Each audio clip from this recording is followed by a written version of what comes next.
Maravilhas! Começando agora Papo Maravilha e hoje um Papo Maravilha cultural. Recebo hoje o primeiro homem a sentar aqui no Papo Maravilha para falar de livros. Olha que delícia! A Ilha e o Espelho. Esse exemplar que está aqui, ó, e eu já estou lendo. Esse livro aqui, gente, é uma obra de ficção literária publicada pela Maquinaria Editorial, que conta a história de Telby, um brasileiro que vai estudar em Cambridge, Inglaterra, e conhece um grupo de amigos apaixonados por fotografia. Já deu aquela envolvida na história, né? A história se desenrola em um pub e leva o leitor a mergulhar em diversos temas como violência contra a mulher, xenofobia e meio ambiente. Por isso que agora a gente conversa com Fausto Luciano Panicassi. Ele nasceu aqui em São João da Boa Vista, já morou em Cambridge, na Inglaterra, e fez seu doutorado em Ciências Jurídicas na Universidade do Minho, Portugal. Além de ser formado em Direito pela Universidade de São Paulo, a USP. Ministrou aulas no GV Law da FGV São Paulo.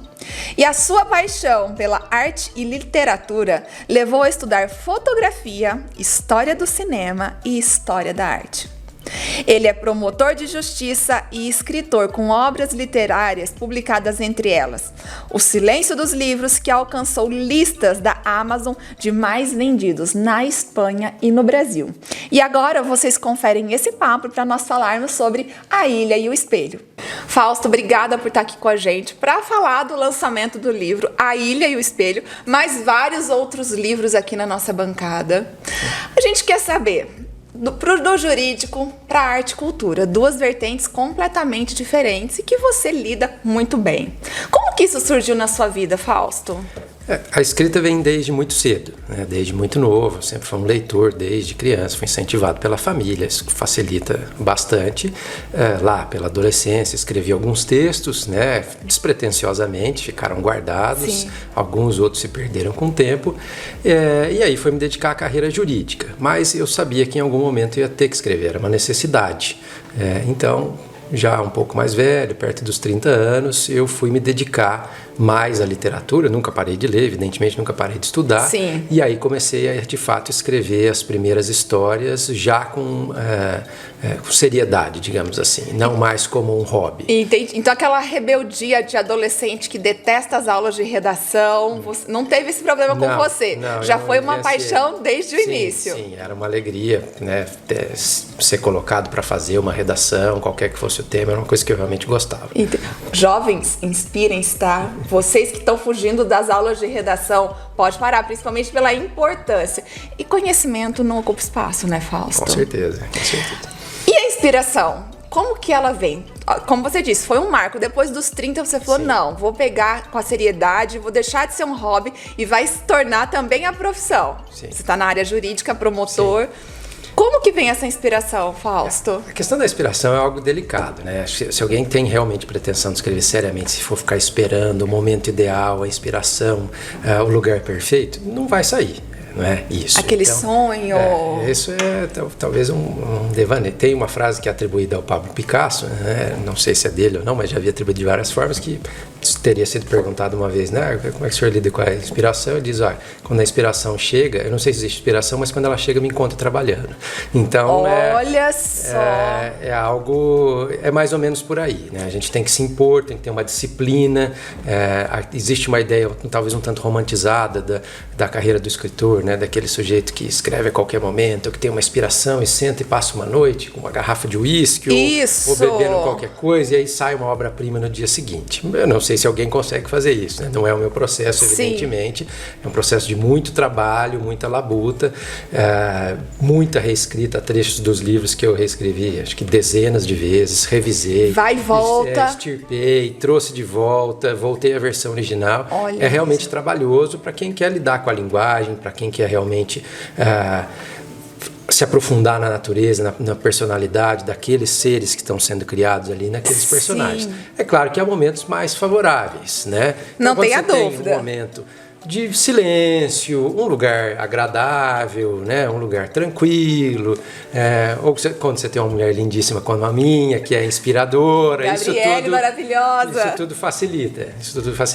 Ainda mais agora na pandemia, muito tempo dentro de casa com um filho, né? Você tem que se inspirar. É o que você falou. É lindo quando a gente vê, às vezes, retratado em um filme, Sim. aquela coisa poética, mas no dia a dia é para mostrar realmente para os jovens que têm esse sonho, que a gente não vive só de sonho, a gente vive sim, de trabalho, de persistência, rotina. Com certeza. E meta para o objetivo. Tem que ter disciplina. Quem vê o livro publicado não consegue imaginar. E são anos de processo, muitas vezes. Exato.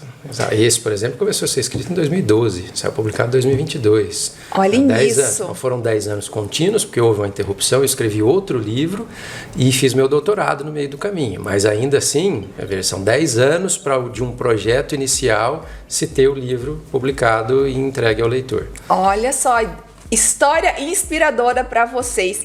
E é isso também que a gente quer saber, apesar de você já ter dito sobre isso agora, da primeira palavra até o último ponto final. A partir do momento que você decidiu que era profissional. A editora, ela tem que te trazer um prazo? Como que funciona esses processos? É muito variado, porque são muitas formas de publicação. Certo. Né? Neste caso, como dos livros anteriores, eu já apresentei à editora um original pronto. Ok. Né? Então a editora, claro que aí as boas editoras fazem um trabalho de curadoria. Elas analisam o original, elas dão sugestões ao autor, o autor tem que ter, claro, a segurança de saber que o seu trabalho está ali, bem feito, e às vezes até bater o pé, eu quero desta forma, mas claro. Às vezes também a humildade de reconhecer que tudo pode ser melhorado, que aquela sugestão da editora pode ser interessante, pode agregar valores, claro. Passa por uma revisão, claro, porque quando você coloca num texto desse volume, por mais que se revise, escapa, tem um errinho de digitação aqui, uma coisa ali, e aí outros profissionais vão vir em apoio. É feito por humanos, não por máquinas. Exatamente. E é isso que torna o processo mais bonito. Sim. Mas o primeiro livro para o último livro foi um processo assim. Esse tempo foi parecido? Como que foi essa questão também sua, pessoal? A ansiedade, o desejo de ver essa edição publicada logo. Como que funcionou toda essa história, Fausto? Esse é um processo muito interessante, porque se o escritor parar e ficar pensando muito no final, na publicação, na edição, isso pode ser paralisante, né? Porque o caminho é muito longo para chegar até lá. Então é claro que a gente tem aquele sonho de ver o livro publicado, de chegar ao leitor, de concluir esse processo de comunicação, porque literatura é uma forma de comunicação, né? O externo aqui coloca uns personagens, mas isso vai ser completado pelo leitor, né? Ele que vai completar a minha história, com cada leitor com a sua interpretação. E aí eu preciso voltar para o foco, então, eu preciso escrever, né? Depois eu vou publicar. Cada livro tem um processo diferente, isso é muito curioso. Acho que cada autor tem um processo criativo diferente, né? E o mesmo autor pode ter processos criativos diversos. Então, tem obras que eu planejei mais, tem obras que eu planejei menos e deixei a criatividade correr mais solta. No próprio processo, há momentos em que o autor precisa tomar o controle da situação e falar, eu quero ir por aqui, e há outros que eu deixo solto. Que legal, então, isso é interessante colocar. Esse planejamento é algo que eu faço de uma certa forma, né? Pelo menos eu sei onde eu quero chegar, né? Normalmente quando eu começo um livro, eu sei o final, normalmente. Interessante isso. Porque eu tenho um ponto a chegar e eu traço uma ideia do caminho para chegar até lá, mas eu não faço desse caminho uma camisa de força que me ingessa a criatividade. Perfeito. Né? No curso, outras coisas vão surgindo, a história pode mudar, até o final pode mudar eventualmente. Né? Mas você tem essas duas linhas para você se balancear. Não, vou criar baseado nesses dois pontos que eu já tenho pronto, e aí surge a história. Para saber onde eu estou indo. Né? Porque se eu não souber para onde eu estou indo, é aquela velha história. Você não sabe para onde está indo, um passo para o lado errado, na verdade, significa 2 passos para trás. Com certeza. Se você estiver indo para o lado contrário. Então, eu tenho uma meta, né? Eu quero chegar aqui, eu tenho uma ideia do que eu quero fazer, eu tenho uma ideia dos personagens, mas esse é um processo muito curioso, porque eles também podem ir se modificando. Não como uma coisa mágica, eu não estou fazendo assim uma metáfora para romantizar. Não, mas é necessário dizer. Lidar com personagens é como criar seres... É explorar possibilidades do ser humano. né? Você cria ali como se fosse egos experimentais. Que legal. Né, do autor, essa expressão não é minha, é do escritor Milan Kundera, são egos experimentais do escritor e que ele explora possibilidades. Bom, essa pessoa com essas características teria essas possibilidades. Esse processo é muito rico porque muitas vezes os personagens vão fazer coisas que eu não faria ou não dizer coisas que eu não diria. Quer dizer, eu posso criar outras pessoas, né, e explorando aquelas possibilidades. Claro. Né? E aí A conhecendo mente... outros seres humanos. E a mente não é limite. Exatamente. E é isso que é o mais interessante. Mas já publicações, inclusive, este livro aqui, gente, best-seller na Amazon, no Brasil e na Espanha. Também em versão em inglês. E você também fez esse livro aqui. Opa, vamos lá. Da sua área jurídica. Sim. Fausto, promotor, lida com diversas situações no seu dia a dia. Claro que a linguagem jurídica, ela tem, assim, a sua pompa, vamos dizer assim. Sim. E isso também ajuda. Mas no dia a dia, para aprender o leitor, principalmente esses jovens que estão na era da internet, que é aquela rapidez e agilidade, como que você faz para estar lidando com essas duas vertentes de linguagem e para estar aplicando no seu livro? Tem que fazer uma transição, porque aí nesse aspecto a linguagem jurídica, o jargão jurídico talvez atrapalhe, né? Se for transportar isso para a literatura, aquela linguagem, né, rebuscada, que se tornou até rebuscada demais, a meu ver, né? Mesmo na profissão, no dia a dia, eu tento me livrar um pouco interessante. Porque tomou um caminho talvez um tanto equivocado em algum momento, com citações e peças longuíssimas e às vezes pouco objetivas.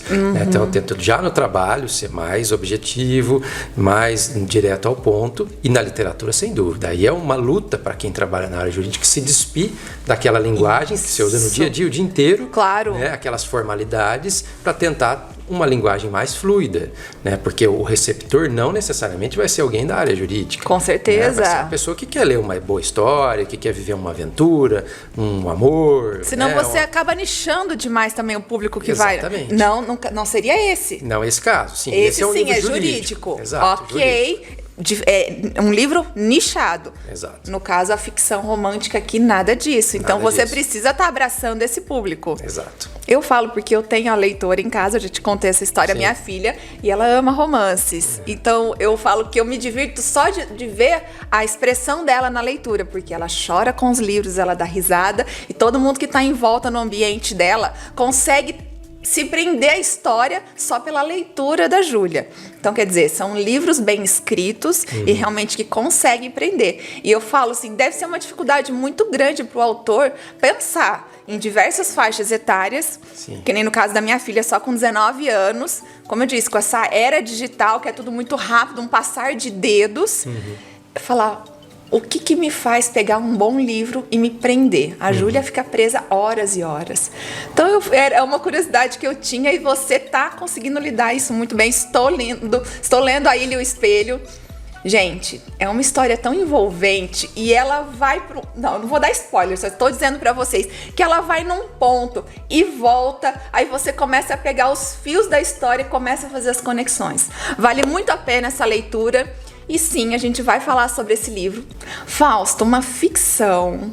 Aliás, eu não vou nem te perguntar, eu quero que você me conte das inspirações para esse livro, como se desenrola essa história, e depois eu tenho uma pergunta de uma pessoa que você ama muito para fazer sobre o livro. Perfeito. Gente, eu tenho os meus contatos, vocês não estão entendendo. Bom, vamos lá. A Ilha e o Espelho se passa em Cambridge, na Inglaterra, a maior parte. Na verdade, o livro começa no Brasil, um grupo de amigos está reunido, um deles está prestes a partir, está indeciso se vai mudar ou não de país, e aí chega lá um forasteiro, e esse forasteiro vai contar a sua história. Essa pessoa que vai contar a história é o Theo B, né? Theo B, é um brasileiro também, que morou na Inglaterra por um longo período, e aí ele vai contar a sua história.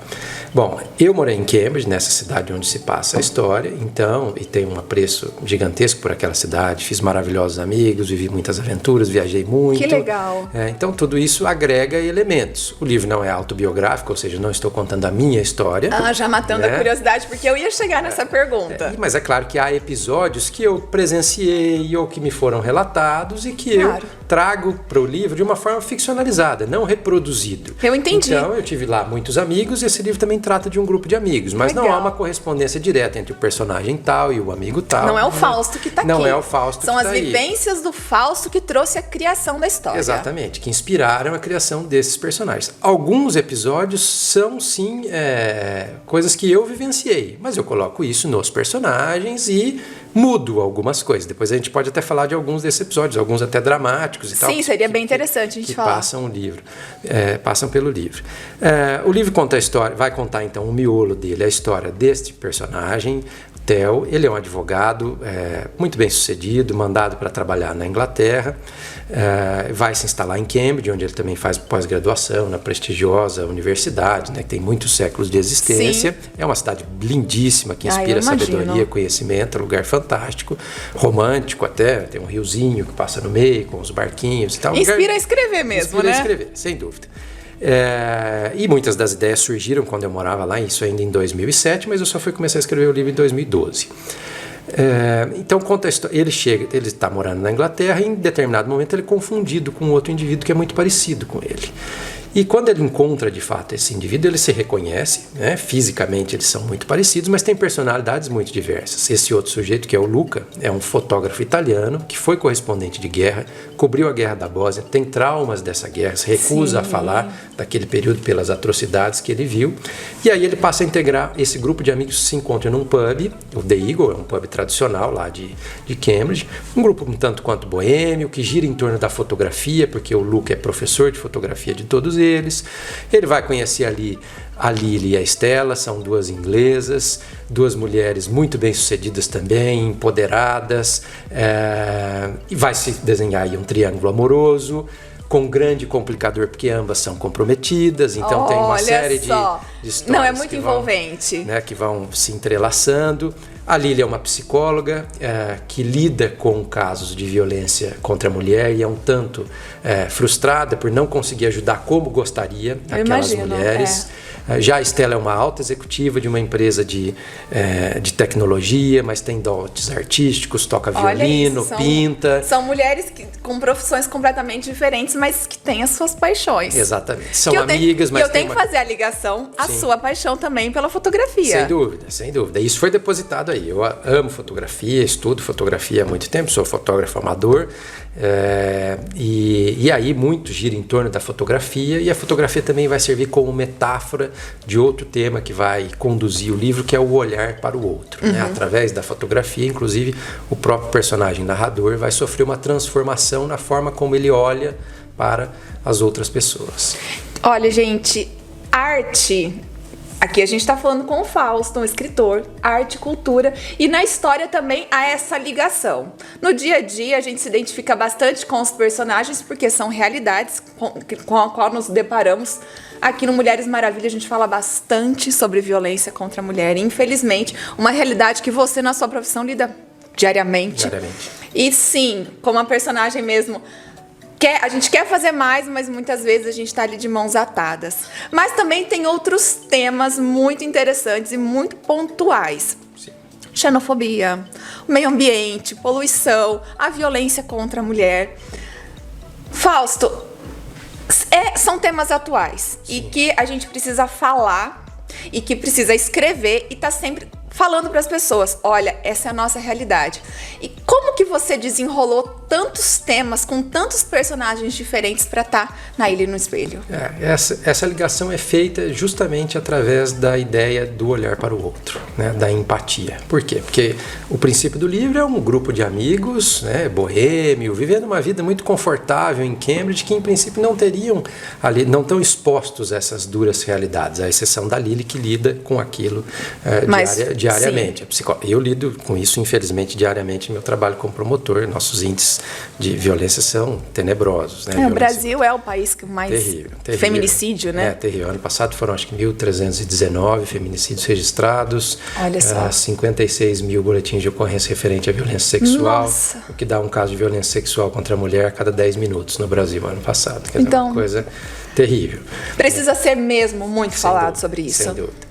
E aí tem esse grupo e todos esses temas densos, pesados, refugiados, violência contra a mulher. Como unir tudo isso? Foi justamente através da forma como alguns episódios acontecem. O livro não é um livro sobre refugiados ou sobre violência contra a mulher especificamente, sim, mas acontecem episódios que mudam a forma dos personagens refletir sobre a própria vida, porque eles têm uma vida muito confortável. E com isso é claro que eu estou fazendo um chamado para o leitor: olha, precisamos prestar atenção choque nesses de realidade. assuntos. Choque de realidade. Mesmo quem tem uma vida privilegiada, como esses personagens têm, pelo menos algum deles, foram afetados, foram impactados por aquilo. Sem dúvida. E é claro que aí eu trago um pouco da minha experiência pessoal. As questões de violência contra a mulher eu vivencio no dia a dia. Casos de xenofobia, então isso que eu ia te perguntar. Eu presenciei algumas coisas. Eu não morando lá, eu não transpus exatamente como aconteceu, mas aquilo me serviu de base, né? Ver uma pessoa numa situação difícil, sofrendo ali um preconceito, uma rejeição por não ser do local ou por não falar bem a língua e tal. Isso tudo me tocou. Né? É triste que isso ocorra, né? Mesmo na Europa ainda, mas ocorre. Com certeza. Então isso também veio. E outras questões, é claro que também a questão dos refugiados. Havia um personagem lá, uma pessoa, na verdade, em Cambridge, com uma plaquinha, né, que dizia que era perseguido político. Então eu transformei ele no refugiado que aparece no início do texto. Não é uma correlação direta, né? Criei uma história para essa pessoa. Despertou para esse tema. E algumas vivências que eu também tive. Por exemplo, vai haver um momento em que dois dos personagens... Há muitas viagens pela Europa. O livro também tem essa parte leve de viagens de moto pela Inglaterra. Há uma viagem pela belíssima Toscana, na Itália. Que te transporta para lugares... Exato, que leva a elevação, a beleza, mas também há a dura realidade. E numa outra viagem... Os dois personagens passam por Auschwitz, pelo campo de concentração, né, na Polônia, no interior da Polônia. É um lugar que eu visitei. Pesadíssimo. É um dos lugares mais tristes que eu já fui, provavelmente, com uma energia terrível. Sabia o que aconteceu ali, sabia a que ponto chega a crueldade humana, né? Chega, terrível. Então isso eu também transpus para os personagens, né? O personagem relata que ele passou horas no carro sem conseguir falar com um amigo, e aquilo aconteceu comigo. Estávamos eu e um amigo fazendo essa viagem, e assim que nós saímos de Auschwitz, a gente estava indo para Praga, na República Tcheca, de carro, ainda na época sem GPS, de mapa, meio se perdendo pelo interior da Polônia e da República Tcheca, e a gente foi mudo, né? Foram horas, não havia o que falar. Nós só conseguimos conversar quando nós chegamos no hotel para fazer o check-in 7, 8 horas depois. Em estado de choque. De choque. A minha filha, ela visitou o bunker de Epperlek. Ela falou, você não consegue imaginar a energia que tem naquele local. Eu falei, isso porque você não foi para Auschwitz, né, filha? Ela falou, pois é, mãe, a gente sai... E ela relatou isso também. Ela falou, a gente sai de situações em estado de choque. A hora que você começa a descer o bunker, ela falou, você imaginar o poder destrutivo que aquilo tem. Sim. E que aquilo é para destruir pessoas. Exatamente isso. Ela fala... te joga assim no chão, você não sabe o que fazer. Então é realmente essa vivência e você transpõe aqui para as pessoas entenderem. É como eu disse, a gente precisa mesmo falar. Eu acho que você usou uma palavra maravilhosa, que é uma palavra que tem sido muito dita, que é empatia. A gente fala muito sobre a empatia. Uma outra palavra também que eu vou usar, que acaba se tornando também parte do livro, é gratidão. Sim. Porque quando você se depara com uma realidade dos personagens, ou nós mesmos, com a vida que nós temos, graças a Deus, estamos aqui vivos, com saúde, chegamos até aqui, e você começa a ter essa prática, esse olhar de gratidão e empatia, o mundo se torna mais leve, né? Sim. Precisamos falar sobre isso. Precisamos. Fausto, agora já vou direto na pergunta que a Gabriele, sua esposa, falou... Patrícia, eu tenho curiosidade, eu não perguntei para ele, pergunte por mim. Eu falei, Gabriele, vamos lá. Eu disse que eu ia fazer e eu vou perguntar. Por que num pub? De onde começa? Ela disse que ela tem algumas... Ela falou assim, eu imagino que seja por algumas situações, mas eu quero saber da boca dele. Sim. Bom, eu tive muitas vivências muito felizes no pub, na Inglaterra. Nesse pub? Nesse pub, no The Eagle, onde nos reuníamos, um grupo de amigos de lá. Também no Brasil, quando voltei, num pub em Campinas, eu morava em Campinas na época e nós nos reuníamos, tem um pub em Campinas muito bom. A gente viu ele crescer desde um estabelecimento pequenininho até se transformar hoje um grande local de eventos. Então, essas experiências começaram daí. Mas qual que era a ideia?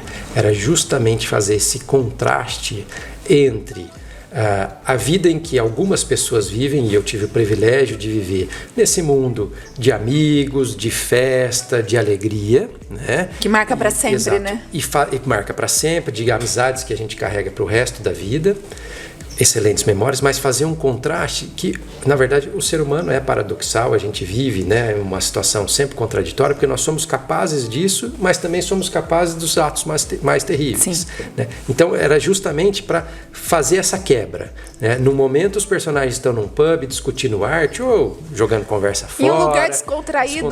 E no outro momento, um dos personagens está visitando um campo de refugiados, ou um campo atual, ou um campo de concentração que foi utilizado na época da Segunda Guerra. Então, e a vida é tudo isso, né? Nós não podemos fechar os olhos à realidade. Sem dúvida. A vida é feita das alegrias e também é feita das tristezas, né? Há muita empatia, há muita bondade, há muita dedicação, generosidade, caridade. Infelizmente, também há o reverso disso tudo. Com certeza. E você falou até no campo de concentração, Auschwitz, mas a gente está vivendo a guerra agora. Sim. Quantos refugiados? Aliás, sempre houve refugiados. É que quando acontece uma guerra, como no caso da Rússia, né, a gente desperta esse olhar e fala assim, não, quantos refugiados estão fugindo disso? E, gente, isso sempre existiu e enquanto houver a maldade, vai existir. As pessoas querem se proteger de alguma maneira, proteger suas famílias. E aí também entra a empatia das pessoas dando acolhimento. E olha que interessante, então, Gabriele, você acertou em partes a respeito do pub, tá? É sim um lugar descontraído, como você mesmo falou, que o seu marido Fausto gostava bastante, mas é um lugar também para você, é o despertar, na descontração que nós despertamos os assuntos, né, Fausto? Exato. Agora a gente quer saber que a pessoa que quer adquirir o exemplar A Ilha e o Espelho ou os outros exemplares também, como que faz, Fausto? O livro está bem distribuído, está em todos os grandes portais, né, que as pessoas tiverem acesso, a Amazon, Americanas, portais das grandes livrarias também. Tem também formato em e-book. Legal. O físico e-book. E também chegou, já está chegando nas livrarias físicas. Né? Em muitas livrarias físicas é possível encontrar. Em São João da Boa Vista tem na Nobel, em outras da rede, Livraria da Vila, todas essas grandes cadeias vai ter o livro físico também disponível. Perfeito. Então, diversos canais para você estar adquirindo seu exemplar. E olha, tem alguma dúvida? Pode mandar pra gente também. Aqui tem o Mulheres Maravilha Oficial e também as redes sociais do Fausto. É só entrar em contato, tem o site também. Entre lá no site, pesquise e lá tem todos os canais para você estar adquirindo o seu exemplar, tá bom? Claro que eu vou usar do Fausto, eu já vou deixar aqui o convite para voltar, para nós falarmos de outros assuntos, principalmente aqui que a gente fala bastante de violência contra a mulher. E eu gostaria muito que depois você passasse essa vivência. Posso deixar esse convite já aberto? Claro, já está aceito já. Perfeito. Fausto, muito obrigada. Que papo leve e gostoso.